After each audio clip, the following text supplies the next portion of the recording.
Hello guys, मेरा नाम प्रवीण है और आज हम लेकर आए हैं एक गारमेंट स्टोर जो हमने अभी रिसेंटली ऑनलाइन किया है। तो इसी गारमेंट स्टोर को लेकर जो कस्टमर की क्वेरीज थी, जो उनकी रिक्वायरमेंट्स थी, हमने उनको स्टडी किया और उनको एक सोल्यूशन प्रोवाइड किया। उसी पे आज हम डिस्कस करेंगे। तो स्टार्ट करते हैं। सबसे पहले जो कस्टमर की रिक्वायरमेंट्स थी उन पे चलते हैं। तो कस्टमर की रिक्वायरमेंट्स कुछ इस तरह से थी। एक तो उनके मल्टीपल स्टोर्स थे, मल्टीपल लोकेशंस पे उनके स्टोर्स हैं, तो वो उनको मैनेज करना चाहते थे एक सेंट्रल लोकेशन से। दूसरा, उनका ऑनलाइन ऑफलाइन दोनों तरह की सेल्स को चाहते थे। उनके जो स्टोर्स हैं वहाँ से ऑफलाइन पीओएस के थ्रू बिलिंग हो और सेम इन्वेंट्री उनकी ऑनलाइन भी अवेलेबल हो, ताकि कस्टमर वहाँ से उनके जो प्रोडक्ट्स हैं वो परचेज कर सकें। थर्ड जो उनका रिक्वायरमेंट था वो मार्केट प्लेस सेल्स थी। वो अपने प्रोडक्ट्स को अमेजन, मीशो और मंत्रा पे भी डालना चाह रहे थे, ताकि इन्वेंट्री एक सेंट्रल लोकेशंस पे रहे और वहाँ से फाइल डाउनलोड होके वो इन्वेंट्री इन पर्टिकुलर प्लेटफॉर्म पे भी चली जाए। उसके अलावा उनको इन्वेंट्री मैनेज करने में भी कुछ चैलेंजेस आ रहे थे। तो डिफरेंट तरह की इन्वेंट्री थी जो उनको मैनेज करनी थी।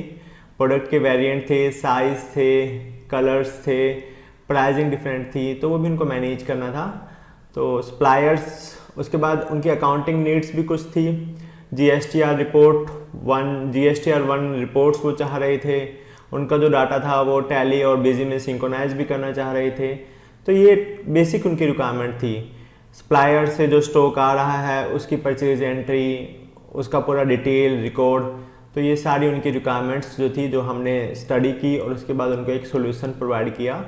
तो ज़्यादा डिस्कस ना करते हुए सीधा डेमो पर चलते हैं, सीधा लाइव वर्किंग पे चलते हैं कि हमने कैसे कैसे इस प्रॉब्लम को सॉल्व किया और उनको क्या क्या सोल्यूशन कैसे कैसे प्रोवाइड करवाए।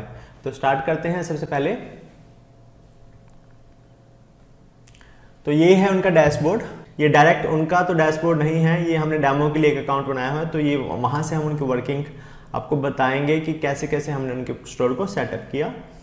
तो गारमेंट स्टोर का सबसे पहले जैसे गारमेंट स्टोर से लॉगिन करते हैं तो ये डैशबोर्ड खुलता है। उसमें टुडेज की sales, collected today, this month की सेल्स, तो ये सारा इन्फॉर्मेशन यहाँ पे अवेलेबल होता है। तो स्टार्ट करते हैं। सबसे पहले जो उनका रिक्वायरमेंट था वो था इन्वेंट्री का। तो इन्वेंट्री का जो सिस्टम था वो सिंपली हमारे मास्टर्स में जाके हमने उनके जो प्रोडक्ट्स हैं वो पहले यहाँ पे एंटर करवाए। तो जो उनके प्रोडक्ट्स थे वो यहाँ पे वन टाइम उन्होंने एंटर किए।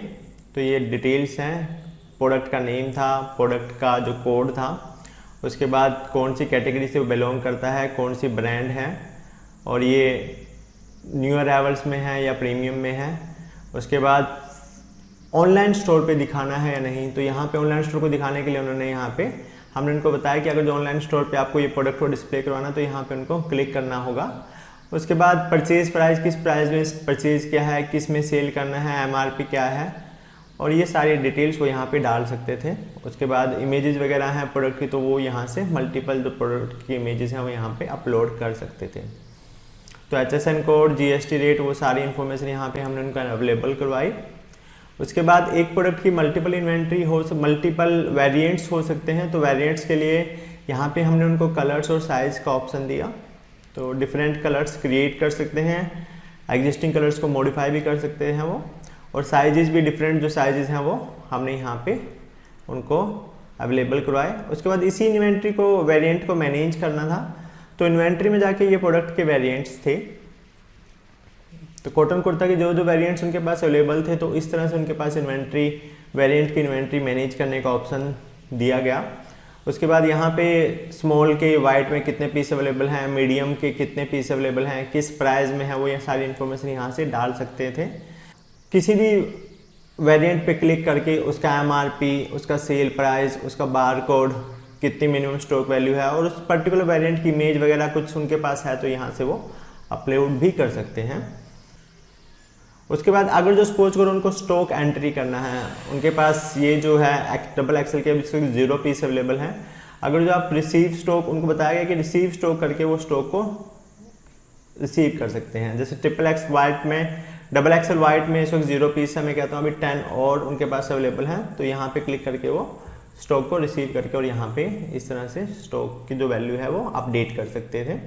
उसके बाद उनको बारकोड भी प्रिंट करवाने थे। वो बारकोड के ऊपर जो प्राइसिंग है, जो इन्फॉर्मेशन है, अपना जो कोड उनको लगाना था वो बार कोड के थ्रू ही लगाना था। तो हमने उनको बार कोड का भी ऑप्शन दिया। तो यहाँ बार कोड के जितने भी वेरिएंट हैं यहाँ सिंपली प्रिंट करके वो बार कोड को प्रिंट कर सकते थे। बार कोड के अलावा वो चाहते थे वो QR कोड का ऑप्शन भी हमने अवेलेबल करवाया था, वो QR कोड को भी यूज़ कर सकते हैं। तो ये तो बेसिक इन्वेंट्री जो वो मैनेज करते थे वो यहाँ से इस तरह से मैनेज करते थे। अब उनको ऑफलाइन बिलिंग करनी थी कस्टमर को, तो ऑफलाइन बिलिंग के लिए यहाँ पे हमने बिलिंग काउंटर उनको प्रोवाइड करवाया।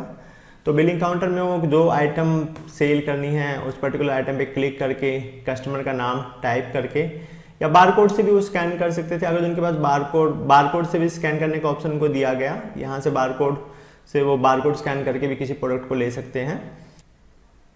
जो कस्टमर है वो यहाँ से सिलेक्ट करके उसके लिए जो बिलिंग है यहाँ से वो बिल पे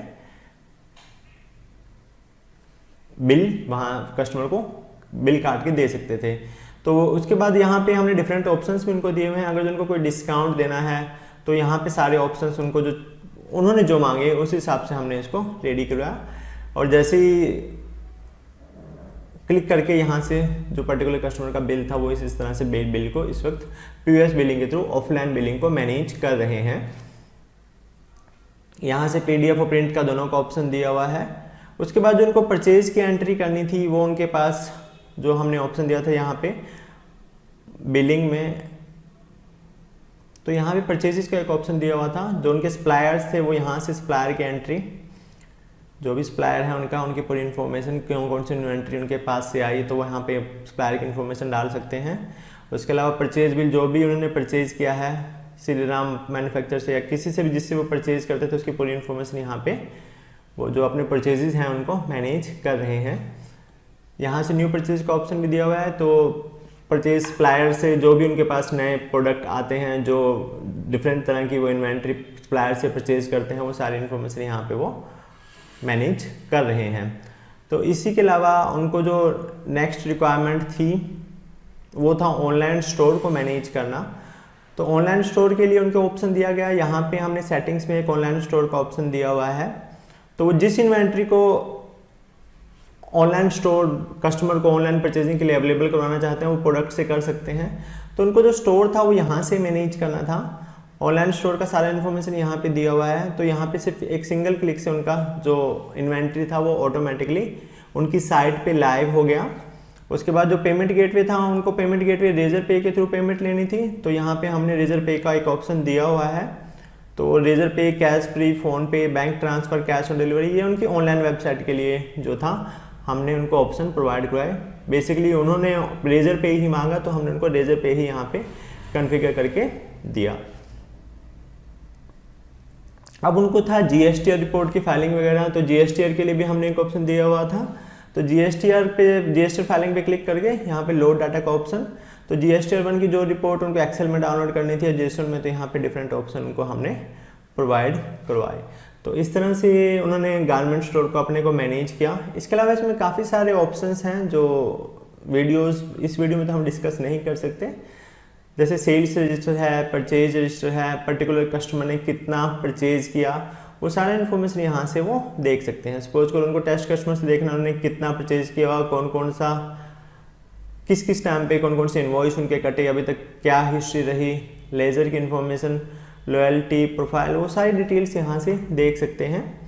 परचेज रजिस्टर को मैनेज कर सकते हैं, स्टाफ की कमीशन को मैनेज कर सकते हैं, टेलर का जो पे है वो यहाँ से मैनेज कर सकते हैं। अल्ट्रेशन का ऑप्शन भी दिया हुआ था इसमें कि अल्ट्रेशन, कई बार क्या होता है गारमेंट में डिफरेंट तरह की अल्ट्रेशन आती है। रेडीमेड सूट्स होते हैं तो उनकी अल्ट्रेशन के लिए, रेडीमेड जो क्लोथ्स होते हैं उनके अल्ट्रेशन के लिए यहाँ पे ऑप्शन दिया हुआ था। उसके बाद लो स्टॉक अलर्ट का ऑप्शन भी दिया हुआ है, बारकोड लुकअप का ऑप्शन भी हमने उनको प्रोवाइड करवाया। तो ऑप्शंस काफ़ी हैं इसमें। वो अपने स्टाफ को HRM से मैनेज कर सकते थे। जो ऑनलाइन स्टोर के पेजेस हैं उसके लिए भी हमने CMS उनको दिया हुआ था।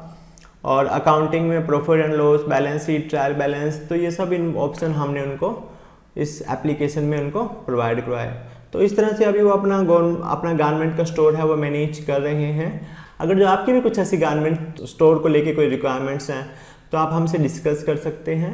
हमारे नंबर यहाँ पे दिए हुए हैं। तो अगर इसी तरह का कोई सोल्यूशन आपको भी अपने गारमेंट शॉप के लिए चाहिए तो आप हमसे ज़रूर कॉन्टैक्ट करें। Thank you for watching and have a good day.